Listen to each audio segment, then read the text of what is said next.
Welcome to GK fax. स्वागत है एक बार फिर से आप सबके अपने यूट्यूब चैनल जीके फैक्स में। जानेंगे इस वीडियो में, यानी कि आज का जो हमारा 2 बजे वाला टॉपिक है वो है वैश्विक जोखिम रिपोर्ट, यानी कि ग्लोबल रिस्क रिपोर्ट जो है अभी 2022 जारी की गई है। तो क्या है ये वैश्विक जोखिम रिपोर्ट और इसके अंदर क्या बताया गया है, हम इस वीडियो के अंदर मैं आपको बताने वाला हूँ। बस आपको जो है वीडियो को एंड तक जरूर देखना है, क्योंकि ये जो टॉपिक है आपके पेपर के पॉइंट ऑफ व्यू से काफ़ी इंपॉर्टेंट है। इस टॉपिक से आपसे जो है 1 नंबर या फिर 2 नंबर का क्वेश्चन एग्जाम में पूछा जा सकता है। वही बात अगर इंटरव्यू की करेंगे तो वहाँ भी ये टॉपिक आपकी काफ़ी हेल्प करेगा। यदि आप यूपीएससी, ठीक है, यूपीएससी या फिर स्टेट पीसीएस या सिविल स्टेट पीसीएस की तैयारी कर रहे हैं तो भी आपके लिए ये जो टॉपिक है काफ़ी इंपॉर्टेंट है। बस आपको जो है वीडियो को एंड तक जरूर देखना है। यदि कहीं से भी आपको ये टॉपिक नहीं समझ आता है या फिर आपको कोई अदर क्वेश्चन इस टॉपिक से या फिर इसी टॉपिक से आपके दिमाग में कोई क्वेश्चन बनता है तो उसे जो है आपको नीचे कमेंट बॉक्स में कमेंट करके जरूर बताना है। क्लियर? वही इस वीडियो की पीडीएफ फाइल का लिंक भी नीचे डिस्क्रिप्शन बॉक्स में दिया हुआ है, वहाँ से आप डाउनलोड कर सकते हैं। तो चलिए टॉपिक को स्टार्ट करते हैं और जानते हैं टॉपिक के बारे में। तो देखिए क्या कहा जा रहा है, ध्यान से समझिएगा कि वैश्विक आर्थिक फोरम ने हाल ही में वैश्विक जोखिम रिपोर्ट 2022 जारी करी है। ठीक है, तो याद रखिएगा कि इस रिपोर्ट को जो है वर्ल्ड इकोनॉमिक फोरम जो होता है उसके द्वारा ही इसे रिलीज करा जाता है, यानी कि वैश्विक जोखिम रिपोर्ट 2022 जो है वो इन्हीं के द्वारा ये जो है जारी करी गई है। ठीक है, अब ये रिपोर्ट है क्या? देखिए ये जो रिपोर्ट होती है वो ये है कि दुनिया भर में किन किन खतरों पर जो है ध्यान देने की जरूरत है और किन किन खतरों से जो है व्यक्ति को सतर्क होने की जरूरत है। ठीक है, जैसे कि इसमें सबसे पहले कहा गया है साइबर सुरक्षा। 1 मिनट रुकिएगा। सबसे पहले इसमें क्या कहा गया है? साइबर सुरक्षा के ऊपर ध्यान देना जरूरी है। ठीक है, क्यों? अभी मैं आपको बताने वाला हूं। महामारी आप सभी जानते हैं, कोविड, जलवायु परिवर्तन, ठीक है, साथ में अंतरिक्ष प्रगति वैश्विक अर्थव्यवस्था के लिए उभरते जोखिम है। ठीक है, यानी कि इस रिपोर्ट में ये बताया गया है, इन मुद्दों पर ये जो है इसमें नज़र रखी गई है कि साइबर सुरक्षा पर काफ़ी जोखिम है, महामारी पर काफ़ी जोखिम है, जलवायु परिवर्तन पर काफ़ी जोखिम है, अंतरिक्ष प्रगति वैश्विक अर्थव्यवस्था, इस पर काफ़ी उभरते हुए जोखिम दिखाई दे रहे हैं। ठीक है, ये इस रिपोर्ट में कहा गया है। क्लियर हुआ? आगे इसमें कहा जा रहा है, जो कि इस टॉपिक के मुख्य बिंदु हैं, कि वैश्विक अर्थव्यवस्था 2024 तक, ध्यान से समझिएगा भाई, वैश्विक अर्थव्यवस्था, सबसे पहले यहाँ पर वैश्विक अर्थव्यवस्था की बात करेंगे तो वैश्विक अर्थव्यवस्था 2024 तक 2.3% तक सिकुड़ सकती है। यानी कि इन्होंने ये कहा है 2.3% तक ये घट सकती है।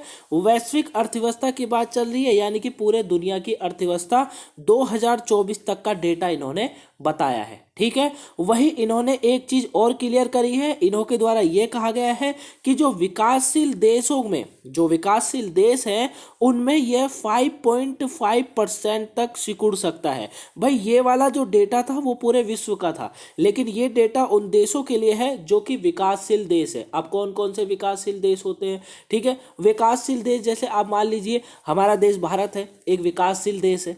ठीक है ना, इस तरीके से। ठीक हो गया। अब ये कहते हैं अमीर देशों में यह 0.9% होगा। अमीर देश चाइना मानो, अमेरिका, दुबई, ये सब, रूस, ये सब क्या है? ये सब एक अमीर देशों में गिने जाते हैं। ठीक है ना, तो ये आप याद रखिएगा कि इन्होंने जो वैश्विक अर्थव्यवस्था के बारे में यहाँ पर बताया है, किसने?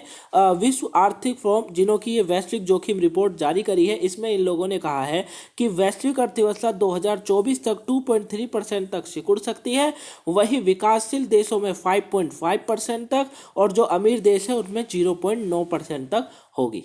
क्लियर है? आगे समझते हैं आगे क्या कहा जा रहा है। अब कहा जा रहा है डिजिटल सुरक्षा। डिजिटल सुरक्षा के बारे पर क्या कहा गया है, देखिएगा।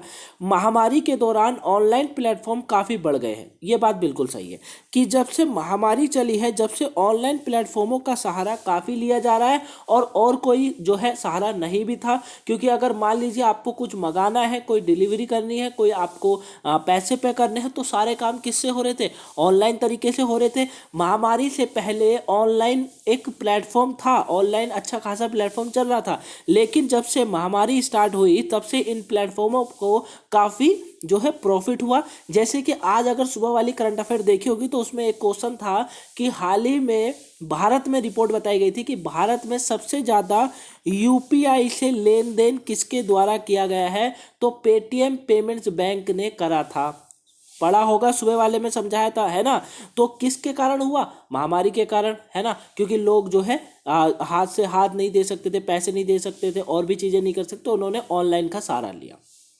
ठीक है, उसके बाद यहाँ कहा गया है कि कोविड ने काम करने के तरीके में बदलाव लाया है, लोग अब ऑनलाइन क्लास अटेंड कर रहे हैं, इससे सुरक्षा जोखिम बढ़ गया है। तो जाहिर सी बात है भैया, जब से कोविड फैला है, जब से क्या हो रहा है, जब से क्लासेस सारी बंद है, लोग क्या कर रहे हैं, स्कूल क्या कर रहे हैं, इंस्टीट्यूट क्या कर रहे हैं, सब ऑनलाइन क्लासेस दे रहे हैं। बच्चों को कहीं जाने की जरूरत नहीं है, घर पर ही बैठ के ऑनलाइन क्लासेस। इससे ऑनलाइन प्लेटफॉर्म, नेट वालों, इन सबका तो प्रॉफिट हो रहा है, लेकिन ये जो सुरक्षा जोखिम का खतरा है ये काफ़ी बढ़ चुका है। ठीक है ना। और ज़्यादातर काम सभी ऑनलाइन हो रहे हैं। अभी भी दिल्ली में अगर बात करेंगे तो दिल्ली में तो सैटरडे संडे लॉकडाउन, एक तरीके से कर्फ्यू या लॉकडाउन ही है, वैसे तो लॉकडाउन ही रहता है। ठीक है ना। तो सैटरडे संडे कैसे काम हो रहे हैं? ऑनलाइन हो रहे हैं सारे। तो इससे क्या होता है, इससे जो साइबर सुरक्षा वाला जो खतरा होता है वो काफ़ी बढ़ जाता है।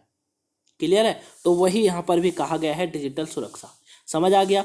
आगे बात करते हैं साइबर खतरा। अब साइबर खतरा समझते ही, ये डिजिटल सुरक्षा था, ठीक है, डिजिटल सुरक्षा थी। अब जो है हम लोग क्या समझते हैं, साइबर खतरे के बारे में समझते हैं।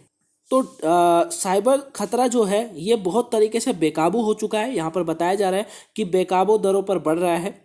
अपराधी जो है वो कठिन तरीके के हथकंडे अपना रहे हैं। बिल्कुल सही बात है। अलग अलग तरीके के जो ये साइबर खतरा होता है, इसमें तो अलग अलग तरीके के खतरे होते हैं, क्योंकि आपका कोई भी चीज़ कैसे हैक कर दी जाए, कैसे उसको ब्लॉक कर दिया जाए, आप भी नहीं जान सकते हैं, है ना, आप भी बिल्कुल नहीं जान सकते। तो इससे क्या होता है, लेकिन जो इन कामों में एक्सपर्ट होते हैं, जैसे जो साइबर वाले होते हैं, ये इन कामों को बहुत अच्छे से जानते हैं, और उसी से जो होता है वो सारी चीज़ें जो होती है लीक हो जाती है ना। अब मान लीजिए जैसे आप कुछ भी करने गए, जैसे कि मान लीजिए आप पैसे निकालने गए, अब आपने पैसे तो निकाल लिए, लेकिन पैसे निकालने का जो ओटीपी आता है उस ओटीपी को आपने बताया, और फिर उसके बाद सारे जो है वहाँ से खतरे बढ़ते चले जाते हैं ना। तो ये काफ़ी चीज़ों में खतरा है।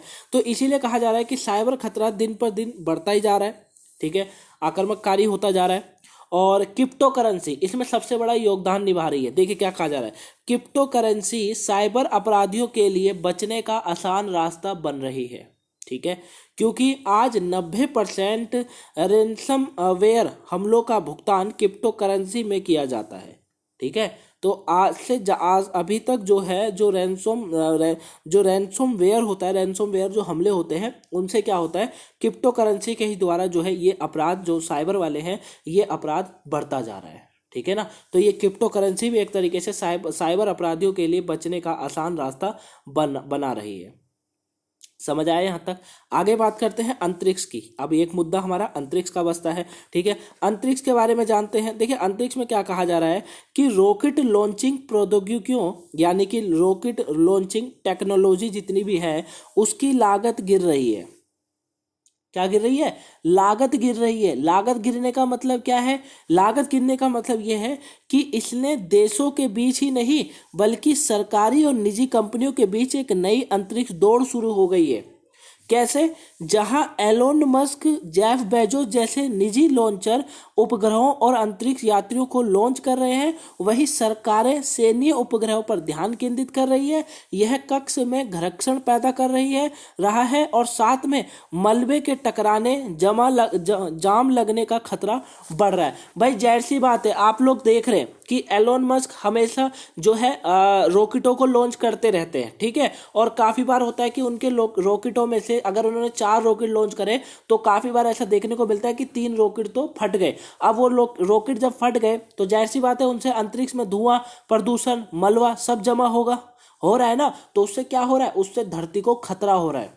ठीक है, और सरकारें क्या कर रही है? सरकारें सैन्य उपग्रहों पर पैसा ज़्यादा खर्च कर रही है ना, जिससे खतरा और बढ़ता जा रहा है ना। भाई हर सरकार अपने को मजबूत बना रही है। अभी जैसे कल वाली वीडियो में मैंने आपको बताया था कि ब्रह्मोस जो है, अभी भारत फिलीपींस को ब्रह्मोस का ऑर्डर, मतलब फिलीपींस भारत को जो है इसका ऑर्डर देगा इस मिसाइल का, है ना। किस लिए? अपनी सुरक्षा को बढ़ाने के लिए। तो वही चीज़ें यहाँ पर भी बोली जा रही है। क्लियर हुआ? आगे समझते हैं। अब आता है जलवायु परिवर्तन। तो क्लाइमेट चेंज की अगर बात करेंगे तो इस पे भी काफी प्रभाव है। देखिए 3 शीर्ष जलवायु जोखिम जैसे कि जैव विविधता का नुकसान है, चरम मौसम हो गया और जलवायु परिवर्तन पर कार्रवाई करने में विफलता है। जबकि अर्थव्यवस्थाएं शून्य उत्सर्जन की ओर बढ़ने की कोशिश कर रही हैं। तेजी से कार्रवाई की आवश्यकता है, लेकिन इस रिपोर्ट में विश्व के देशों द्वारा जलवायु क्रियाओं को अव्यवस्थित कहा गया है। बहुत बड़ी बात है ये। मतलब जितने भी विश्व के देश हैं वो इसको अव्यवस्थित बताते हैं। जबकि एक ये बड़ा मुद्दा है जलवायु परिवर्तन, और होने का कारण रॉकेट लॉन्चिंग इतनी सारी हो रही है आजकल। आप देख रहे हैं ना, निजी कंपनियां, देखिए इलोन मस्क क्या कहते हैं अपना जेफ बेजोस जैसे रॉकेटों को लॉन्च कर रहे हैं। जहां पहले सरकारें करती थी अब ये कंपनियां, निजी कंपनियां करने लगी हैं, है ना। तो इस तरीके से समझ रहे हैं। और साथ में आप देख ही रहे हैं कि कितना प्रदूषण कितना बढ़ता जा रहा है, दिन प्रतिदिन प्रदूषण बढ़ता जा रहा है ना। तो ये सब चीज़ें जो है पृथ्वी के लिए एक बहुत बड़ा खतरा है, ये इसमें बताया गया है। वहीं लोगों की धारणा की भी यहाँ पर बताया गया है कि 16% से भी कम लोग, यानी कि सर्वेक्षण में भाग लेने वाले 16% से भी कम लोग दुनिया के आर्थिक दृष्टिकोण के बारे में जो है आशावादी थे। क्या थे? आशावादी थे, यानी कि आउटलुक जिसको बोला जाता है, ठीक है ना। तो ये इसमें पूरी तरीके से कहा गया है। तो ये पूरी रिपोर्ट थी गाइस। आई होप आपको टॉपिक अच्छे से समझ आया होगा। वीडियो कैसी लगी प्लीज़ कमेंट बॉक्स में बताइएगा। पसंद आई हो तो लाइक करिएगा, चैनल पर नए हैं सब्सक्राइब कर लीजिएगा, वीडियो को शेयर ना करा हो तो शेयर कर दीजिएगा ताकि और भी लोगों पर ये वीडियो पहुंच सके। वहीं सुबह की 5 बजे वाली 8 बजे वाली क्लासेस में से कोई ना देखे हो तो देख लीजिए, आपके पेपर के पॉइंट ऑफ व्यू से इंपॉर्टेंट है। और आप जो है एक चीज़ देखने को मिलती है गाइस कि आप जो है सुबह के 5 बजे वाली करंट अफेयर बिल्कुल नहीं देख रहे हैं, क्योंकि उसमें व्यूज़ जहाँ पहले 100-150 व्यूज़ आ जाते थे वहाँ अब वो व्यूज़ नहीं आ रहे हैं, ठीक है। बल्कि हमारी फैमिली बड़ी होती जा रही है और व्यूज़ कम होते जा रहे हैं। तो ऐसा मत कीजिए, दबा के वीडियो को वो देखिए, ठीक है। ज़्यादा लंबी वीडियो नहीं होती है, इसीलिए मैं छोटी से छोटी वीडियो बनाने की कोशिश करता हूँ। फिर उसमें क्या होता है, डिटेल घटाना पड़ता है, फिर आप लोग फिर वहाँ भी कमेंट करेंगे कि डिटेल आपने घटा दी, आप बता नहीं रहे हो कुछ, है ना। तो इसलिए वीडियो को शेयर करा करो, देखा करो ज़्यादा से ज़्यादा, ताकि हमें भी मोटिवेट मिले आपके देखने पर, ठीक है। तो चलिए वीडियो को लाइक कर दीजिएगा, सब्सक्राइब कर दीजिएगा, शेयर कर दीजिएगा। Thank you for watching.